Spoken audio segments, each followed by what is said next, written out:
So I'll be talking about economic statecraft today, and I'm quite aware that it's a little bit different from most of the things that we are talking about during CRIC, and is probably a little bit different than the sort of things that you are thinking about when you are thinking about war and peace. I might not succeed in making everyone as excited about this topic as I am, and that's okay. But if by the end of this talk I manage to have planted a little seed in your heads that make that next time you think about war and peace, you consider that economic aspect, then I consider my job done.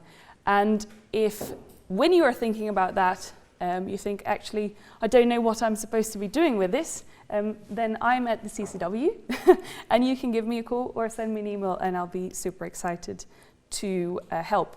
Because I think economic statecraft is a really important lever of power that we don't really think about enough. And so briefly on the topic of levers of power, my research interest isn't only in economic statecraft. I'm interested in influence, so I'm happy to look at every lever of power. My primary interest in research is about how do countries interact with each other? How do they respond to each other? How do they see each other's perceived sort of utility sets? How does one country see what is important to another country? What do they see as each other's strategic interests? And we don't always get that right. Sadly, we almost never get that right because that's really, really hard. So as a little bit of a bottom line to this research and about getting the levers of power right and getting the knowledge about strategic interests right, there are two main issues with economic statecraft. And that is indeed, again, a little bit of a bottom line up front before I properly start the presentation, but I quite like to have the idea in your head straight away, is that we don't get that right. We don't often get it right. What I think is important is often not what you think is important, and that is the case in every bit of conflict, and so also with economic statecraft. And then secondly, even if we do get it right, with economic statecraft it's really hard to have a really sufficiently strong economic power that you can really either inflict damage or do something really good. And that's a little bit more of what we'll be talking about today. So in the next couple of minutes, we'll give a very super brief overview of what economic statecraft is and what it involves, so that we're all on the same page. And then we'll be talking about, indeed, as John said, the case of economic statecraft in Zimbabwe, which has been going on for a seriously long time, and therefore is a really interesting case study. And so before we start about that, I have to make one note, and that indeed a large part of the research that I'll be talking about today is research that I've supervised, but I've not actually done myself. That credit goes to my friend and former colleague, Celine Wadera. She did a fantastic study into the effects of sanctions in Zimbabwe, and then Siobhan and I did a deep dive in some of the difficulties, the unintended consequences that she found in that. So some of the work is mine but not mine, and so credit should go to Celine. Right, economic statecraft. So economic statecraft is the use of economic means, positive and negative, to pursue foreign policy goals. The book, the Bible to read about this is the book by Baldwin. It's called Economic Statecraft, really easy to remember. It is written in 1985, so this is not a new topic. It's just not been researched very often. So this can include sanctions, of course, as we all know, but it also includes foreign direct investment, trade, development aid, economic aid, any sort of thing that you can think about when you think about an economic interaction between two countries. They can all be levers of influence. And in the literature, often they are very, very keen to distinguish very strongly from each other economic statecraft and economic warfare. I'm not yet convinced that that should be two different things, because as John already said today, there's not really such a thing as one or the other. They do the same thing, and we should think about them in the same way. So when we think about economic statecraft, we have to think about effectiveness, but also about utility. Effectiveness is, of course, whether you set out to achieve something and you have indeed reached your goal. And efficiency is what did it cost? What did it cost to get there, monetary and non-monetary? So there are many aspects that can affect either. When we're talking about effectiveness, the main issue, as I've alluded to earlier, is whether you can really pose an opportunity or a threat to another country's subjective strategic interests. And there are two main issues with that. As I alluded to earlier, two parties don't necessarily perceive the same things as being of strategic interest. So for example, I can think that your strategic interest to keep your country going, and so you need economic means to do that. But you might think that it's a bit more important to keep yourself going, and therefore you don't really care about what your country is going through, which unfortunately happens, and we need to be realistic about that. The second thing is, again, as I said about leverage, do you really have the leverage to have significant, give significant opportunity or a threat to these strategic interests? Or do you sort of have that threat, but actually do you sort of have that leverage, but are there alternatives available for the other parties so that are maybe riskier, but they can still get these commodities from somewhere else, and therefore you might, you might used to have very strong leverage, but actually someone could get an alternative, and therefore your leverage is gone. These are really important to think about, and important factors when we think about effectiveness of strategic, economic statecraft. So costs and benefits, often a little bit forgotten. We, indeed, as John said, we often think, oh, sanctions is a nice, easy way of not waging war, but still doing something. But there's no such thing as a free lunch, unfortunately. And so there are often costs. And these costs can be direct, indirect. There can be many unintended consequences.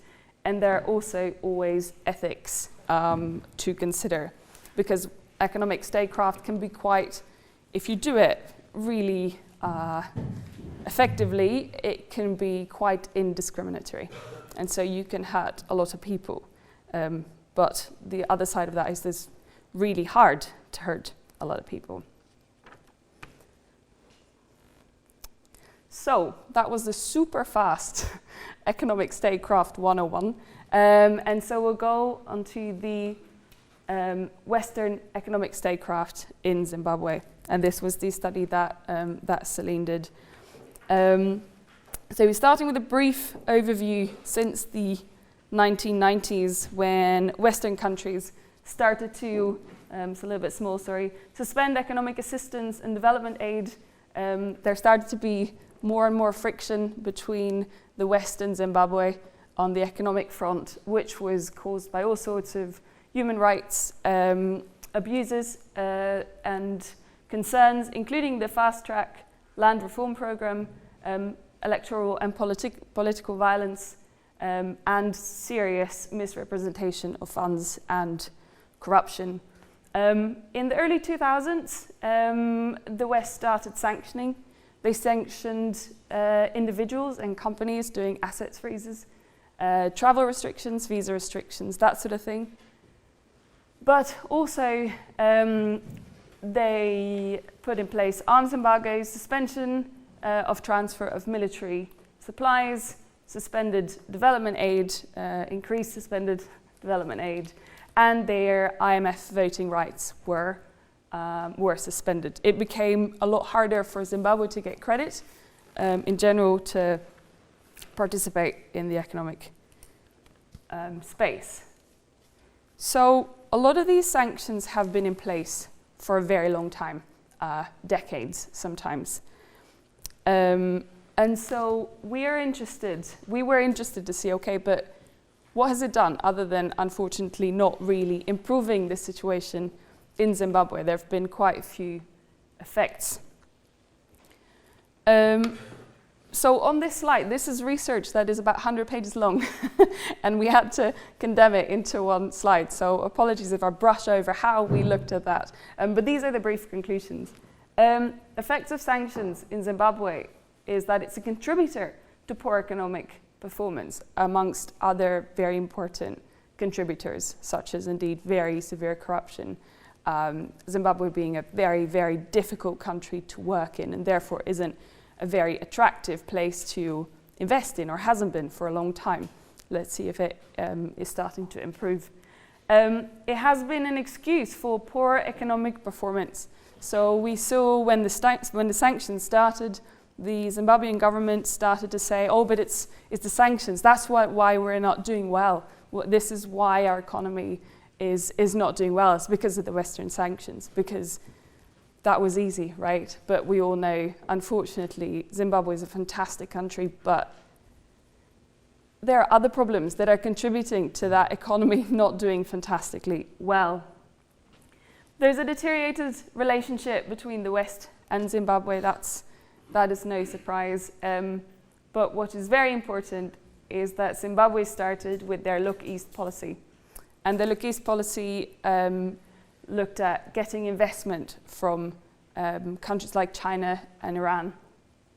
And so that happened. There have been increased economic ties between, for example, China and Zimbabwe, which is one of the deep dives that Siobhan and I did, which resulted in a reduced influence of the West in Zimbabwe versus the economic influence that China has over Zimbabwe. And so the very brief conclusion of the effectiveness of the effects of sanctions in Zimbabwe is that they were neither effective nor efficient. And in fact, maybe they went a little bit the opposite way. I just wanted to quickly show you some graphs, not talk about them too long, but just to show you visually what China's foreign direct investment increases have looked like. So you can see from 2009, they have started to invest quite heavily in Zimbabwe. From that time, they've invested heavily in most countries in Africa. So this is not necessarily something that is specifically caused by sanctions, but it hasn't helped. So if you can see, one is the flow, which is the sort of yearly, how much they've invested, and the stock, how much the total investment has been. So that's quite significant increase. Imports and exports. The little orange line is China. So you can see of the total percent of all imports and exports in Zimbabwe, China's become incredibly important. I'd say one is almost 15% of all Zimbabwean imports come from China, which gives China a very important economic power. 9% of all Zimbabwean exports, mostly tobacco and probably soon lithium, go to China. And if you think about that imbalances of power, if China were to sanction Zimbabwe, if they wanted to, and they could say, I am going to take away 10% of everything you do in terms of trade. That's very significant. Less significant because a negative trade balance isn't necessarily bad, but it shows you that China has quite a bit of leverage in Zimbabwe. They can hurt Zimbabwe quite badly if they would have wanted to in a hypothetical situation. So now what, right? This has happened. What's the situation now? Zimbabwe, or rather, what does it mean? What does it mean for Zimbabwe? What does it mean for China? What does it mean for us, for the West? For us, it means that we have comparatively whole lot less economic leverage in Zimbabwe, which on a very sort of crude level means that we don't have access likely to the critical minerals that Zimbabwe has. For China, this means that they have a lot more influence in Zimbabwe compared to we have, which means that they have access to all the minerals that Zimbabwe does have, including lithium, which is really important if we want to work towards a greener society.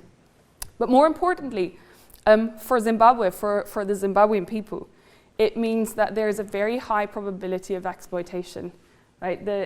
The Chinese track record of human rights and of workers' rights and working conditions are not fantastic.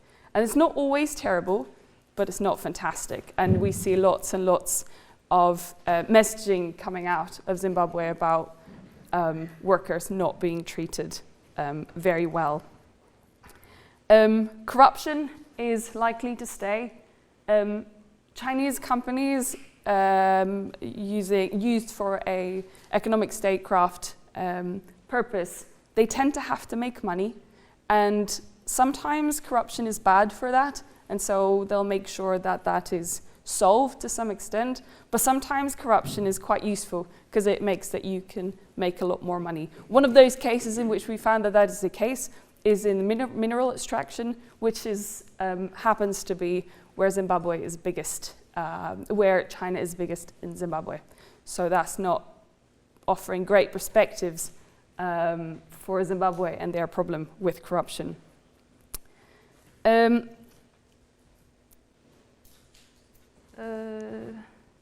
Yes, so China's position of influence has become really strong and ours has become really quite weak. And I think a sad conclusion of this, but also some food for thought, is if these Western sanctions aim to improve things in Zimbabwe, we've really been going about this the wrong way. Thank you.